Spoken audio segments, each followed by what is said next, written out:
Este es el podcast de Funketeers Chile. Right on Funk, el podcast de Funketeers Chile. Diversos invitados para conocer más a fondo la cultura funk y sus derivados.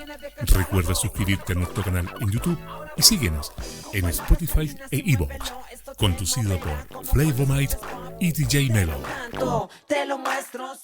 Bienvenidos a un nuevo capítulo de Right on Funk, el podcast de Funketeers Chile. Y otra vez nos encontramos con un invitado a puertas de llegar a los 3.000 seguidores. La próxima semana quizá ocurre eso y hacemos nuestro especial. Quien les habla es Flavomite, administrador de la página Funketeers Chile, @Flavomite en Instagram. Y bueno, me encuentro con mi amigo, DJ y persona que molesto todos los días por música, DJ Melo. ¿Cómo estás? Bien. Aquí como día domingo, disfrutando un poco de la música. Tenemos un gran invitado y que vamos a hablar de muchas cosas. Él está relacionado mucho con la música funk, igual yo lo relacionaba antes un poco con el hip hop, pero ahí nos va a hablar más el Don Sonido Ácido. Acid Sounds. Acid Sounds. Hola a todos, soy Sony, o Sonido Ácido, como me conocen artísticamente. Sony para los amigos y agradecido y halagado por esta invitación. Así que aquí estoy en materia dispuesta para conversar de todo lo que ustedes propongan. Nosotros vamos a hablar de funk hoy día. Funk. No sabemos que el sonido Sony, te vamos a decir Sony para hacerla más corta, ¿Sí? Es un productor muy amplio, o sea, sabe muchas cosas, pero vamos a centrar en el funk hoy día. Primero, vamos a partir con algunas preguntas. Primero que te presentes un poquito, que dé un poco de contexto a la gente que no te conoce tanto. Parto con mi autobiografía. Comencé escuchando música hip hop o básicamente breakdance, con electro funk, a comienzos de los 90. Por una coincidencia llega a vivir un breaker a la Florida, donde vivía yo en el 23, y esta persona traía música, conceptos y datos, y él bailaba breakdance en esa casa. Llegó como el primo de un amigo de nosotros. Era una lechería con vacas reales en esa época en la Florida. Y él llegó con el baile, nos mostró lo que era el rap. Y la verdad no pesqué mucho el rap, solo me gustaba el baile. Y bailé, empecé a bailar, y así estuve un tiempo en mi inicio, sin ninguna proyección, sin nada, absolutamente nada, hasta que descubrí el graffiti y comencé a pintar muy chico, el año 94. Luego de eso me empezó a gustar, a interesar el baile. Seguía bailando, bailaba para un grupo de la Florida que se llamaba RPS, y junto con mi colega Príncipe Aquiles, que es mi primer grupo, que ahí voy a contar un poco de eso, comenzamos a bailar, a hacer coreografías de baile, y aproximadamente en el año 96, ya cuando básicamente empecé a dejar de bailar y seguía grafiteando, empecé a encontrar mayor coincidencia con la música, básicamente, y me sentía más reflejado con la música que con el baile. Y empecé a investigar más de la música hasta que este mismo grupo con el que yo bailaba tenían un himno que ellos inventaron de rap, y me encantaba. Y por coincidencia también llegué a otra gente mientras iba bailando en distintas comunas. ¿Popping o bailabas breaking en ese tiempo? No, era una mezcla básicamente, pero era como... Yo como lo conocí, lo hacían llamar Funky Fresh. Y obviamente que claro, sé que no es una rama de ninguno del breakdance, digamos una denominación popular que se le puso al baile, digamos, de pie. Yo no generé ninguna acrobacia, lo intenté muchos meses, años incluso, y logré hacer muy poco. Llegué a la música, conocí el rap, y cuando ya conocí el rap, básicamente ahí me encontré conmigo mismo, y encontré también estas personas que hacían improvisación de rap. Año 96, a finales de 96, comienzo 97, y el hermano de mi mejor amigo, con el que hacía los bailes, que era mayor, escribió un rap. Y ese fue el detonante inicial de todo que me hizo competir con él, empezar a competir directamente con él y empezar a escribir raps y a improvisar rap. Buenísimo. En ese mismo paralelo estaba yendo a la estación Mapocho ya, a finales del 96, comienza el 97, y ahí me di cuenta que podía lograr. Entonces empecé a improvisar, pero pasó un largo tiempo donde estuve buscando productores porque no teníamos la herramienta, y conocí a Sensi, que estaba todavía no comenzaba Maquisa, y sabía que él era productor porque uno de mis grupos favoritos en español era la DMS, era fanático de ellos, y me acerqué y fui insistente durante muchos meses y años hasta que él decidió tratar de enseñarme. Fue a nuestra casa, nos trató de enseñar cómo utilizar el computador que había llegado a nuestro barrio. Y la verdad es que no aprendí nada, aprendió todo sí mi colega, cómo hacer música, y yo que quería ser el productor, finalmente fui el MC y creé mi primer proyecto de rap llamado Raíces Subterráneas, que es un proyecto de rap de 3 MCs, que es Benzo, Príncipe Aquiles y yo, Sonido Ácido, y creamos el primer disco llamado Raíces Subterráneas, Arma y Desarma, editado el año 2000, hace 21 años atrás. Ahí comienza mi carrera de verdad. Ese es mi punto de inicio, como si hablamos de cuándo comienzo, ese es el punto inicial, porque de ahí para atrás fue una previa larga que me hizo llegar hasta ese punto. Pasó con harta gente que hemos entrevistado.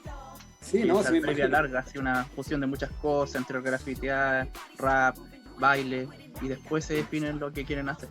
No, claro, y lo que yo más quería hacer entre medio de todo eso era ser DJ, y intenté hacerlo. Claramente con el tocadisco de mi papá, y mi intento fue un debut y despedida porque obviamente esos tocadiscos ya era viejo y la aguja no soportó una semana de intentos y la rompí. Era insólito tratar de conseguir una aguja nueva, y tampoco era como una tornamesa como la que conocemos hoy en día. Entonces, una Technics. No, claramente no era eso. Y nada, hasta que años después, posteriormente, finalmente logré cumplir mi deseo y me equipé. Pero ahí comienza mi carrera. Después de eso empecé a trabajar en un disco solista y mucho como invitado a comienzos del 2000. Donde empecé a trabajar y a cantar para otros amigos, que canté con DJ Rafi Solo Di Medina en su disco debut, para el disco debut de Nemesis, para el disco debut de Hermanos Brothers. Muy buen disco, el de Hermanos Brothers. Tremendo pieza, tremenda obra. Y así comencé a trabajar colaborando mucho y abriéndome paso en la escena para sacar mi primer disco el año 2003 como solista. Se llama Sonido Ácido, Sintoniza el Dial, es un álbum largo, tiene hartas canciones, bien entretenido, y trato de hacer en ese disco, intenté hacer algo que era mostrar un poco de todo lo que yo creía, me sentía capacitado. Tu historia un poco. Podían ayudarme a desarrollarlo, por eso se llama Sintoniza el Dial, porque es una variación entre canción y canción, y trataba de mostrar un poco de todo lo que creía que podía ofrecer. Así, en paralelo a eso, empezaron a surgir varias cosas buenas, digamos, seguía abriéndome paso en la escena. Comencé a crear un disco previamente a eso saqué un disco llamado DMS, con la DMS, llamado Bombas, que es un disco doble. ¿Ya? Y posteriormente a eso empecé a crear un disco con CO2, y ese disco alcanzamos a hacer como 12 canciones, y en paralelo a eso sucedió algo muy importante para mí, que fui convocado a ser el nuevo integrante de Maquisa. Entonces una de las condiciones de ese proyecto fue que no podía ni yo ni ninguno de los integrantes sacar un trabajo en paralelo para no desvirtuar y hacer básicamente un foco de atención, no varios.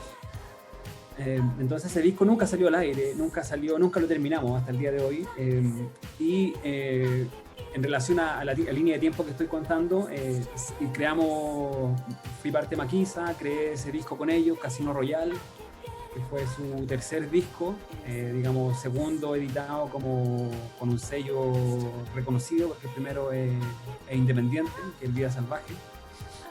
Ya. Y también en ese mismo proceso surgió la posibilidad de hacer música para un proyecto infantil televisado, dibujo animado. Pulento. Claro, y Claro. un disco, hicimos un disco con Ana, Piyu y con Foex. En paralelo a eso seguimos trabajando, seguimos haciendo más música, sacamos un segundo disco de Pulentos, y ese disco segundo de Pulentos ya era distinto al primero porque nos encargaron a ambos por separado hacer la mitad del disco, a Ana por un lado y a mí por otro lado. Y la Ana hizo la mitad del disco de Pulentos, que es como bien anecdotario. Ana hizo el disco con Foex y con DJ Dazzle, y creo que también participa el Pera, y hacen la mitad del disco. Y por otro lado hago yo la otra mitad del disco con Pera Press. Pero Pera sí, Press, sí. y yo hago la otra mitad con Bruno Borlone como productor musical conmigo, y en los raps, en la voz femenina está Vitán. Y sacamos ese segundo disco. Después de eso, lo que seguimos haciendo fue que empecé a trabajar mi nuevo disco solista, y quería volver a lo que más me había enamorado del hip hop en un comienzo, que era básicamente la esencia más, con la vibra más positiva, que fue lo que me enamoró de ello. Y creé Sonido Ácido de los Funky Frescos, que es una oda a lo que hizo que más me alucinara en la música. Y para eso Yo conocí con eso, yo te conocí con eso. Yo cuando eso empezó, yo estaba en la U en ese tiempo, y ahí yo conocí a Sonido Ácido. Ahí te conocí. Ni siquiera yo nunca enganché con los Pulentos en su momento, pero enganché después con ese disco que sacaste. Muy bueno. Gracias. Brother, a propósito del sonido de los Pulentos, yo me he percatado que siempre, no sé si estás tú metido o el Bruno o Sifan, en muchos de los sonidos de los comerciales que tienen relación con el funk pop o popeado un poco, que he encontrado como su sonido, un poco las guitarras de Sifan, ahí está metido harto ahí. Es que después de eso también hice la película de Pulentos, que también es parte de mi discografía, o ya pasa a ser como filmografía. Y ese no lo cuento como un álbum, pero en ese disco hice aproximadamente 50 músicas, y de esas 50 aproximadas hay, creo que son 4 o 5 canciones nuevas o remix de las mismas canciones. Y dentro de esos remix está una canción que hago con Sifan, que es Piante, que es como el himno de Pulento, que es Somos cabros chicos, chicos, esa. Claro, y sí. invitamos a Plastilina Moch a cantarla con nosotros, y él y Sifan toca las guitarras en esa canción, y por ende cuando se hicieron como reducciones para televisión, Sifan está conmigo porque es la música de Sifan. Y Bruno Borlone también hizo mucho de lo suyo, y también dejó muy clara su tendencia musical en el proyecto, que yo también se la aplaudía, y también estaba muy de acuerdo. Entonces también los otros comerciales que hicimos, Buenísimo. Y nosotros conocemos muy bien el sonido de Bruno, se reconoce inmediatamente en cada lanzamiento que maestro. hace. Qué genial esta introducción, un poco larga, pero Sí, buena. Lo siento, traté de resumir. Pero es que bueno, Sí, que está bien. respondiste a estas preguntas que tenía hechas antes, así que estuvo bien. Bueno, a nosotros nos gusta continuar con Melo. Que sigan escuchando. Gracias por todo. Sí. No, todo bien. Yo puedo contarle muchas anécdotas. Ponte tú, te puedo contar que mi primera, que fue muy, muy frustrante y muy desafiante, la primera vez que me encontré con una grabación, mi primera grabación de verdad en un estudio de grabación, no era ni un home studio, yo fui invitado para ser parte del disco Aerolíneas Maquisa. Yo participé en ese disco, Aerolíneas Maquisa, que salió el año 99. en base a lo mismo que venía contando en esa previa, donde yo venía mostrándome y con mucha hambre de ser parte de la escena. Estuve mucho tiempo tratando, hacía mucho freestyle y estaba muy insistente en mostrarme, y sucedió que me llamaron para ser parte de ese disco, Aerolínea Maquisa. Fui al estudio con ropa de colegio, me la saqué apenas llegué, me puse mi ropa normal de calle, entré a la cabina, grabé la canción, salgo de la cabina, todos contentos, yo estaba muy asustado, nunca había tenido esa experiencia, menos de que mucha gente me viera al otro lado del vidrio, que para mí era totalmente nuevo, desconocido, y muy atemorizante por lo demás. Entonces salgo de esa grabación, terminan el disco los chicos, yo sabía que esa canción era una de las últimas del proyecto de Aerolínea Maquisa, y cuando salgo del disco sabía que el disco iba a salir, no sé, 2 o 3 meses posterior a esa grabación. Y un día me llaman para invitarme al lanzamiento de Maquisa, y llego al lanzamiento y se reúnen los 3 y me pasan el disco y me quedan mirando y veo que estaban así, yo estaba muy feliz, y que entre ellos se empezaron a cruzar miradas, y el encargado en darme la noticia fue Sensi, me dice como tenemos una súper buena noticia, salió el disco, estamos felices, hoy día lo vamos a lanzar, y la mala noticia es que tu canción es la única que quedó fuera del disco. Sí, así fue. Fue un momento bastante trágico para mí, porque era mi debut, era mi inicio de verdad, mi primera vez que grababa, mi primera vez que hacía una canción con alguien que no fueran mis amigos, y mi primera vez que grababa. Entonces fue una sensación muy, muy, muy, muy rara de describirla. Obviamente que sentí mucha pena, pero traté de no representarla. Uh-huh. Y bueno, salió el disco, yo estaba muy feliz por ello, y cada vez que yo era muy amigo de ellos, de hecho, entonces yo iba a casi todos sus conciertos, uh-huh, como por un lado como amigo, por otro lado como fan del proyecto, del grupo, y cada vez que se cantaban y que no estaba, yo no sé, veía a las otras personas que habían colaborado y sí se subían al escenario, y era como, oh, tengo 2 opciones, o no hago nada más, o realmente no, lo mío nunca va a funcionar, o tengo que hacer todo lo contrario y demostrar que fue un hecho fortuito, y que tengo que demostrar que estoy preparado para poder seguir y hacerlo a la forma que yo quiera, sí, pues, sea con ellos o sin ellos. Sí. Y pasaron muchos años, imagínate, desde ese momento pude seguir en adelante, que todavía no sacaba ni mi primer disco solista, ni mi primer disco grupal, ni nada. Pasaron muchos años para que ellos mismos me llamaran a ser parte no de una canción, sino que del grupo. Entonces fue ¿cómo decirlo? Un quiebre al destino importante. Buenísimo. Importante. Entonces esa es una de las cosas que hay que estar claro en cualquier camino que se tome, que hay que tener mucha convicción y creer en lo que uno hace para poder estar contento con uno mismo y lograr que los sueños personales. No necesariamente mi sueño era ser parte de Maquisa, que sí me alucinaba y que sí hubiese dicho 100 veces que sí al proyecto, pero nunca fue mi intención.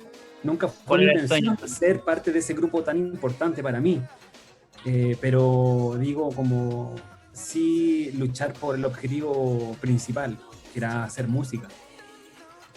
Buena. Pero ahí te gusta el sonido que aquí a ti te identifica. Esa pregunta, una de las preguntas que te iba a hacer, de los referentes no chilenos, no necesariamente, sino extranjeros. Estamos hablando de Estados Unidos, Europa, aparte de lo que hace el acto en California, los sellos que estuvimos hablando un poco. ¿Qué artista a ti te gusta que tú te inspire el sonido que ellos tienen?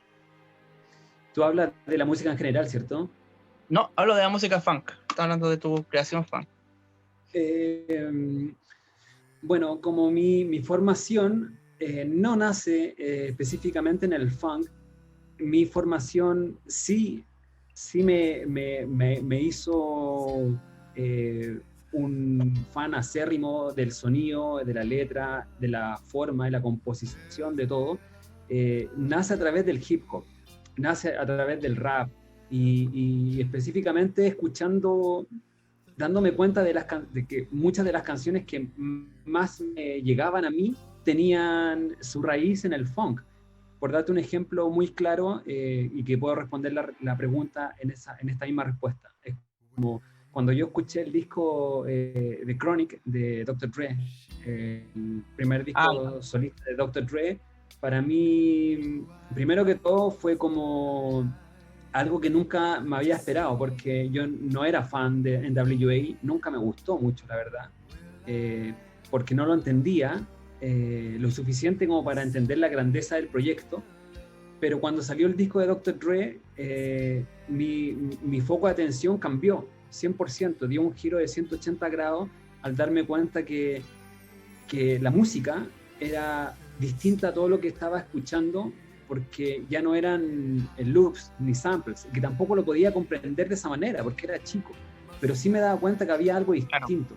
Entonces cuando comencé a darme cuenta de que estas canciones no eran netamente originales, sino que tenían una raíz, y que lo entendía porque el hip hop, eso sí lo podía entender, que el hip hop venía de otras cosas, pero cuando me di cuenta de que la influencia más directa que tenía Dr. Dre para mí entender era Parliament, sí. Mi foco se volvió hacia a escuchar la discografía de Parliament, me hice fan del sonido de ellos, de Bootsy Collins, de esos bajos gordos, de los sonidos de teclado, y ahí comenzó una búsqueda distinta, porque realmente en ese momento me di cuenta que lo mío estaba como que lo que más me alucinaba era el sonido funk, que es lo que le daba esa alegría a la música que sentía yo que necesitaba el hip hop. Esa es mi humilde visión. Entonces, como yo me camuflé en todo lo que era Parliament y su discografía y todo el linaje importante que creó, y también desde ese mismo punto se desprendieron otros grupos que también causaron materia importante en lo que fue a futuro mis proyectos musicales, que claramente ahí caí en Cameo, en qué sé yo, en Earth, Wind and Fire, que claro, ahí lo rozaba, ¿no? Finalmente como que no quería caer en los clichés, ni tampoco era como fan ni de Kool and the Gang, ni Casey and the Sunshine Band. No me gustaba lo suficiente, lo encontraba que era un sonido, digamos, muy trabajado y trabajado, digamos, directo para el dial, más que lo otro que era como más sentimiento, y que una canción no cumplía con estándares de pop, que era una canción que no duraba 3 minutos, sino que duraba 7, 8 minutos. Entonces, claro, es que los sonidos de los Parliament es distinto. Por ejemplo, claro, el Sunshine, que son de Miami más, el sonido de Miami es más comercial. Ellos estaban en un garage haciendo música, básicamente los Parliament estaban grabando, pero todo lo hacían bajo el efecto del LSD, entonces obviamente comercial no iba a ser. No, claro, y eso fue lo que más me alucinó.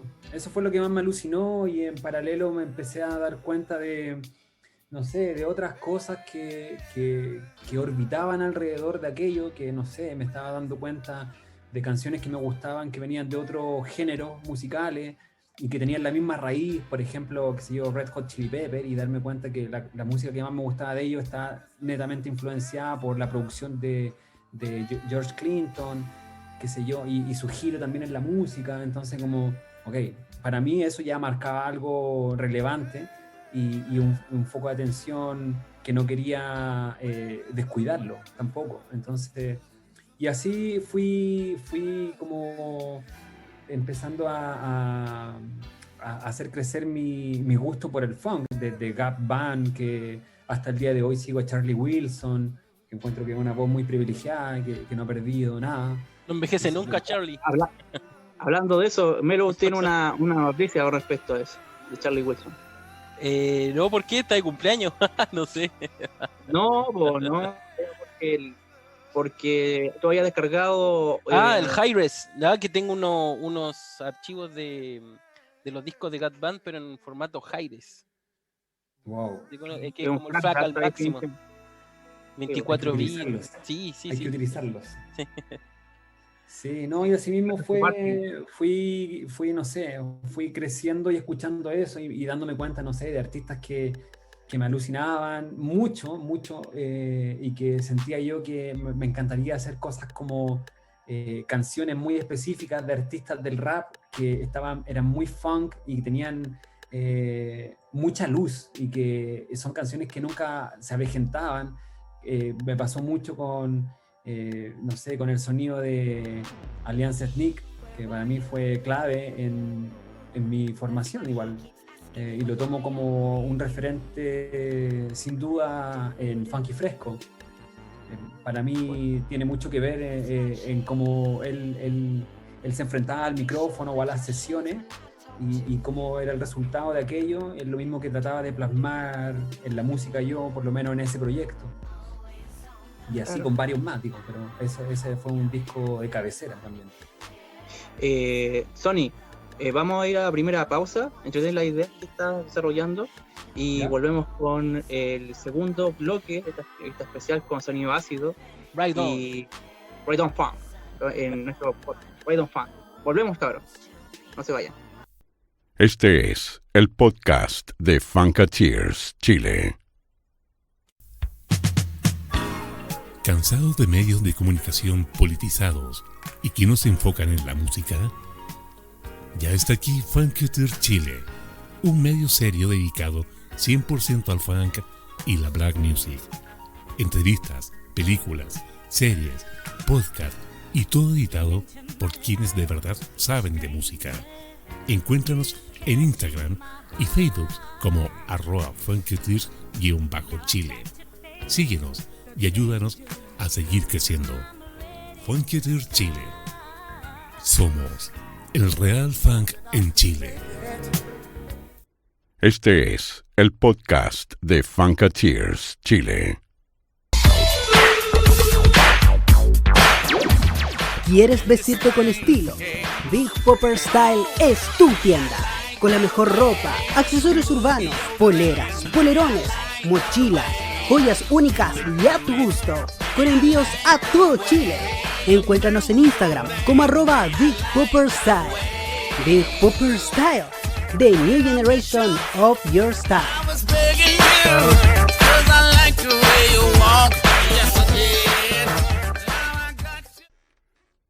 Este es el podcast de Funkateers Chile.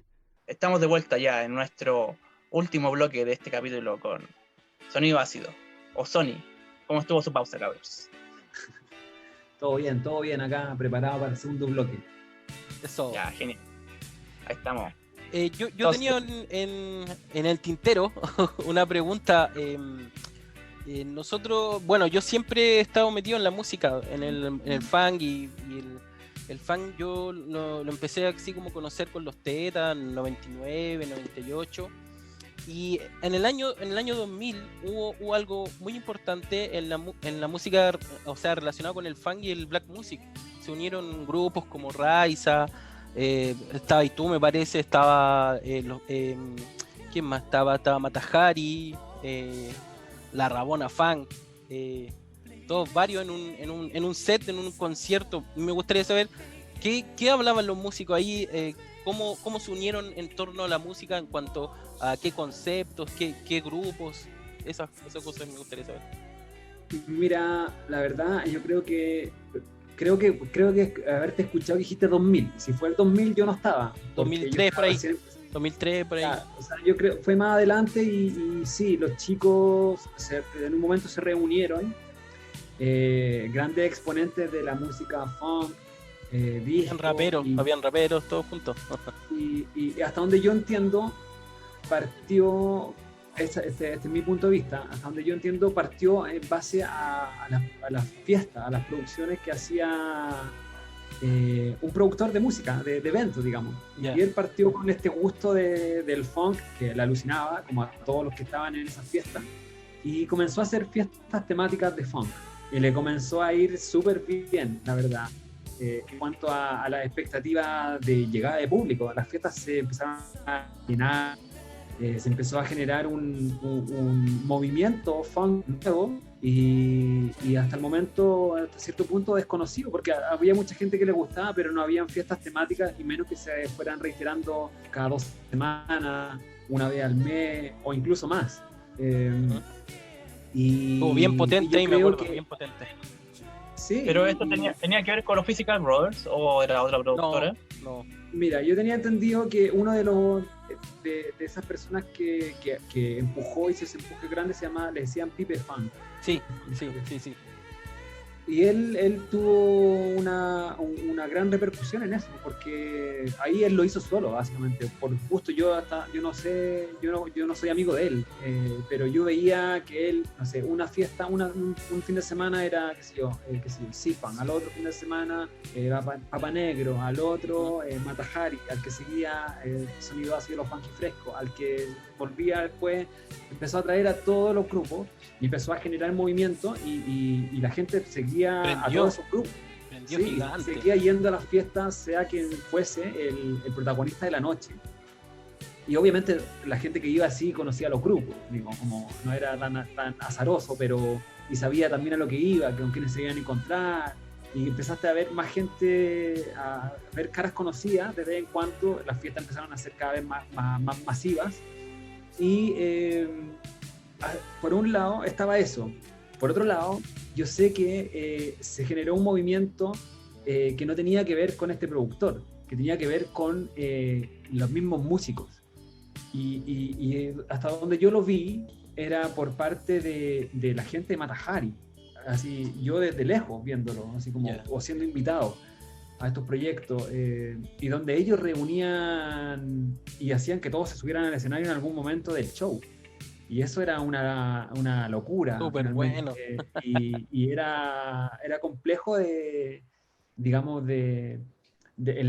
cuanto a técnica, porque no sé, en un momento podía encontrar, no sé, a 2 guitarristas, a 3 guitarristas, o 3 cantantes, 2 MC, y qué sé yo. Se empezó a generar una onda distinta en los conciertos y era muy agradable de ver. O sea, partió, ponte tú, a darte un ejemplo, partió en una casa, una dirección X, después Cinearte Alameda, qué sé yo, subterráneo, después subterráneo, el Galpón Víctor Jara, después otro evento que era en el Cadillac, y cada vez era más gente.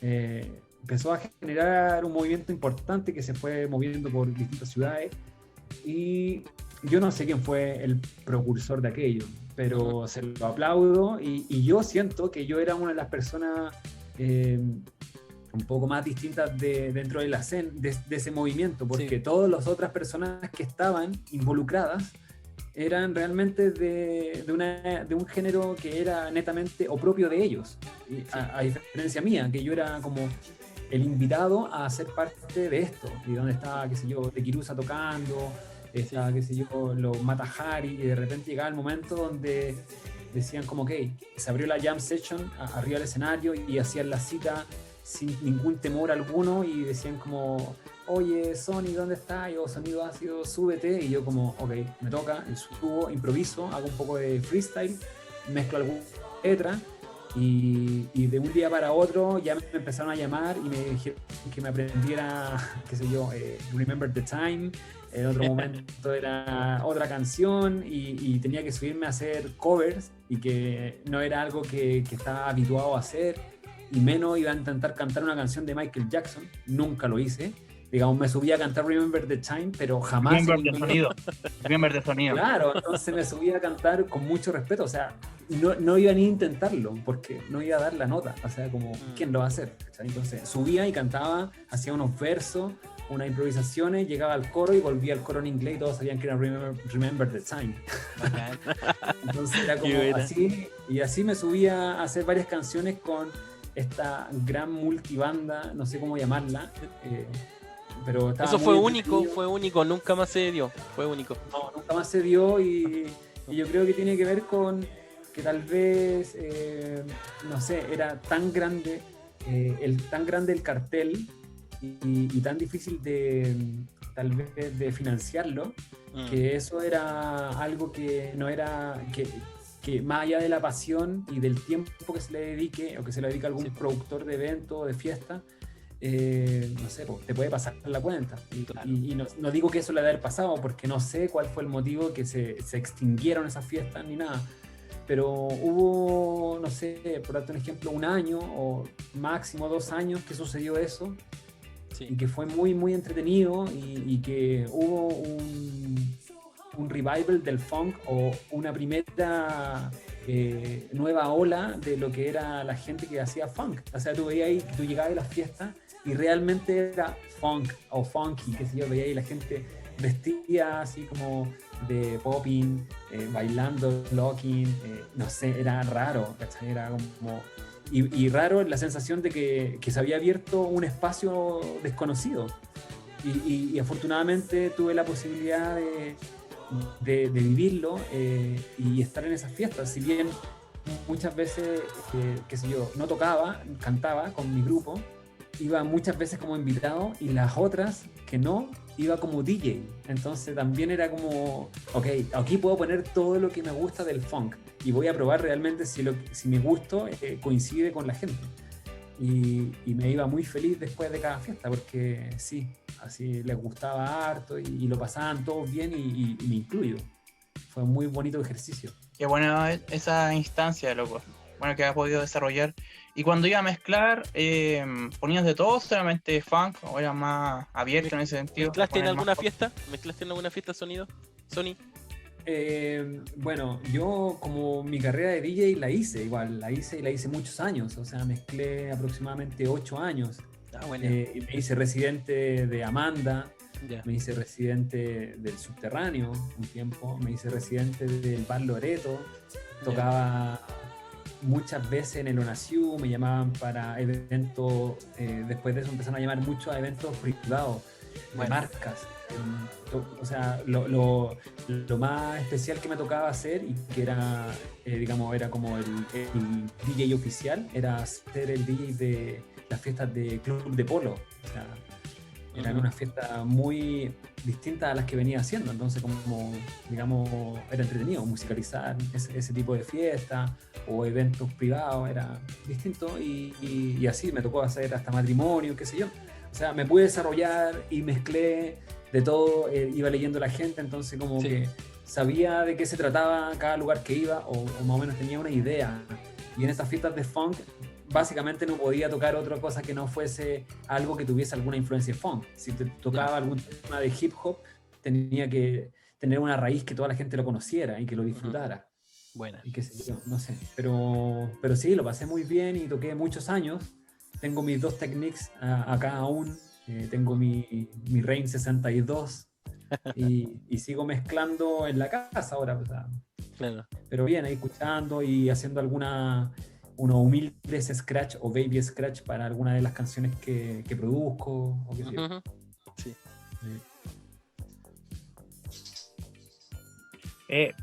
Hablamos por teléfono y tú me decías que hacías música para comerciales. ¿Has metido algo de ese sonido medio funkero en los comerciales? Y si es así, ¿en cuál? ¿Te puedes decir marca? Aquí se puede. Sí, no tengo ningún problema, si es parte de mi currículum. Así, he hecho canciones para Jumbo, que es una de las más funk que me tocó hacer. La trabajé con Chicho Espinosa, entonces era 100% funk. Ahora, ponte tú, lo último que puedo tener y que la gente puede escuchar o que está en el aire, en la tele, hice una campaña para Sedal, la marca capilar, y trabajo con artistas nuevos. Ponte tú, ahí pongo a Chirel, que es una artista urbana así tremenda, o también me tocó hacer, qué sé yo, la campaña completa que también está al aire de Ken Stream, que es una campaña que se llama Ponte Stream. Hay otras que vengo haciendo para Selecta, y le inventé un recetario musical donde los géneros musicales que hago hay una canción que hace Eurodance, que la canta Solo Di Medina, qué sé yo, o sea, vengo haciendo estas cosas. También a principio del año pasado me tocó hacer, qué sé yo, 5 canciones para Spring, y que ahí hay hip hop, hay funk, son 5 canciones que también está muy bueno, es un elenco muy distinto. Eso lo hago con Pedro Piedra, y también hice unas canciones para Bill Pap también el año pasado, y así, sí, estoy haciendo siempre en constante creación, más lo que estoy haciendo para mí, que también es un nuevo sonido que voy a hacer. Nunca me gusta hacer lo mismo que la vez anterior, entonces no va a sonar como lo que vengo haciendo o como lo que he hecho. Sí, tiene varios sonidos, como habíamos dicho al comienzo, no solamente funk, pero está bien, me parece bien que siga teniendo, no sé, esta carrera creativa, incluso en esta época complicada de pandemia. Muchos artistas están parados, por decirlo así, y no pueden ni siquiera tocar en vivo, muchos de ellos. Entonces, es bueno tener que tenga esta instancia todavía. Ojalá verte en el futuro, no sé, produciendo nuevamente música, así como el tema que sacó Solo y Medina hace poco, es como un soul medio funkero así bueno, o lo que está haciendo Charlie Lubick, que está haciendo una especie de G-Funk, está haciendo Boogie Funk, Claro. eso no se ve tanto en Chile, y él lo está haciendo porque él tiene esa conexión con LA, con California, entonces ahí ojalá poderte ver en algo así, Sí. bueno, vernos en persona en algún momento también, hacer una juntita. Y nada, pues yo sé, no sé si tú alguna vez bailaste el locking, alguna vez podemos enseñarte el locking, no tengo problema. Por Hacemos favor. un trueque, yo te enseño el locking y tú cantas para algún temita de la página. Algo así. Trato hecho. Y si no puedo aprender, Ya. yo voy a llevar a mi hijo mayor para que trate de seguir. Bacán. Si es que puede. Bacán. Bacán. ¿Qué edad tienen? Uno tiene 3 y el otro 8. ¿Qué edad tienen? 3 y 6 8. 6 8. 8, no, pero Ya, son fan del baile, ¿sí? Como yo trabajo harto con grupos de baile, con los Monsters Crew, Ya. que son uno de los más sólidos de baile urbano o baile en general. Alucina con ellos también, como bailan con Pulento, con Somos Cabros Chicos. Qué bacana haberte tenido aquí en el programa. Bueno, recordar cuál es tu red social, o sea, cómo es tu Instagram, para la gente que no conoce. Cualquiera funciona con sonido ácido, ya sea YouTube, Facebook, Instagram. Nunca dijiste por qué ácido. Básicamente partió como... Mira, esta es la verdad de las cosas. Yo cuando empecé a bailar y era yo mismo, ¿cachai? Era mi nombre, que es Osvaldo Alejandro. Pero posteriormente, cuando me gustó el graffiti, me daba cuenta que nadie rayaba con su nombre, porque si no iban a llegar a su casa, qué sé yo. Y Sí, pues. yo tenía muchas aspiraciones de cómo que quería proyectarme. Me gustaría que la gente me hubiese visto como yo veía esa instancia. Entonces, una de las películas que más me influenció fue Tales from the Bronx, o Bronx Tales, creo que es. Y la otra es El Padrino, y tenía una coincidencia de las personas que admiraba que se llamaban Sony. Entonces los dos se llamaban Sony. Uno era como el gángster al que quería ser un niño, y el otro era el hijo que tenía la proyección. Tremenda que película. iba a ser. Entonces mi idea, dije, ok, quiero tener ese potencial y me voy a poner Sony. Entonces empecé a hacer graffiti como Sony. Como el hijo del Vito, ¿no? Sí, exacto. Entonces me puse Bueno, Sony, al que matan. Al que matan los... ya, pucha. pero no hagáis el spoiler. Pucha, es que Porque un es spoiler de una película de hace 30 años está bien igual. Pero bueno, eso fue el nacimiento de mi nombre, que tiene que ver, primero, como grafitero me puse Sony, y como ya me empezó a la gente a reconocer como Sony, eso no se lo cuenta a nadie, pero ya da lo mismo ya. Pero como la gente me empezó a llamar como Sony en el ámbito de las amistades, del graffiti, del baile y un poco de la música, no quise perderlo, entonces lo extendí. Entonces me puse sonido y ácido. ¿Por qué? Porque mi forma interpretativa inicial en la música era mucho más punzante, era mucho más Hardcore. atrevida, claro, más dura, más estricta, y era sin tapujo. Entonces un sinónimo de todo eso era ácido, que es una persona que va con esa verdad. Entonces mi sonido era ácido y yo quería hacer sonido ácido, y así no perdía mi nombre inicial, que era Sony. Entonces la gente siempre me siguió llamando Sony, y los que después me conocieron como Sonido Ácido me empezaron a abreviar como Sony, entonces nunca lo perdí. Y así fue, esa es la verdad de por qué Sony y Sonido Ácido, que una vez traté de hacer una extensión del nombre. Y eso, para no perderlo y seguir con el nuevo nacer o este rebautizo que lo gestioné yo mismo, conmigo mismo. Entonces es un cambio importante en mi vida eso, haber hecho ese giro. Está bien. Yo pensé que era por el ácido. Yo pensé que ácido era por el ácido jazz, pero no, me equivoqué. No. Y me gusta que todos especulen de lo que sea, la verdad. Mientras se genere como una duda, está bien. Y por otro lado, siempre me gustaron los nombres como nombre y apellido. Como que alucinaba con eso del rap. Era como que si yo no sé, me gustaba mucho Old Dirty Bastard. Que era, wow, ¿por qué tan largo el nombre? O Method Man, o qué sé yo, Resurrecta, Grandmaster Mel. Grandmaster claro, como Grandmaster Flash, o Grandmaster Cast, o todos esos cabros que eran así, nombres gigantes y que lo encontraba muy cool. Y por eso también decidí que fuese así muy extenso. No nombres cortitos como Flavomite y DJ Melo. También. Bueno, antes yo me llamaba Fan Flavomite, era terrible largo, así que al final me arrepentí más corto, Flavomite. Oye, te iba a decir a qué cosa, lo último se me fue lo que te iba a decir, pero me alegra haberte tenido en el programa. Bueno, ahí verte con tu hijo, la gente no puede verlo, pero nosotros sí. Ojalá tenerte en otra instancia. Bueno, nosotros pronto vamos a subir la entrevista que hicimos en 1 minuto a Sonido Ácido, así que atento a la página. Recuerden seguirnos, somos @funkateers_chile. De repente aparecen saludos de alguna gente famosa que no tiene que ver con el funk, pero por buena onda nos saluda. Así que Sonido, si conoce a alguien del el ámbito de la tele, algo así, bueno, nosotros nos hizo un saludo Iván Arena, La Cabra de Conserva, gente así, nos ha mandado saludos. Si tiene alguien que les puede decir, oye, puedes dar este saludo a esta página, sería bacán para nosotros. ¿Cierto, Melo? Sí, po. Sería bacán. Iván Arenas.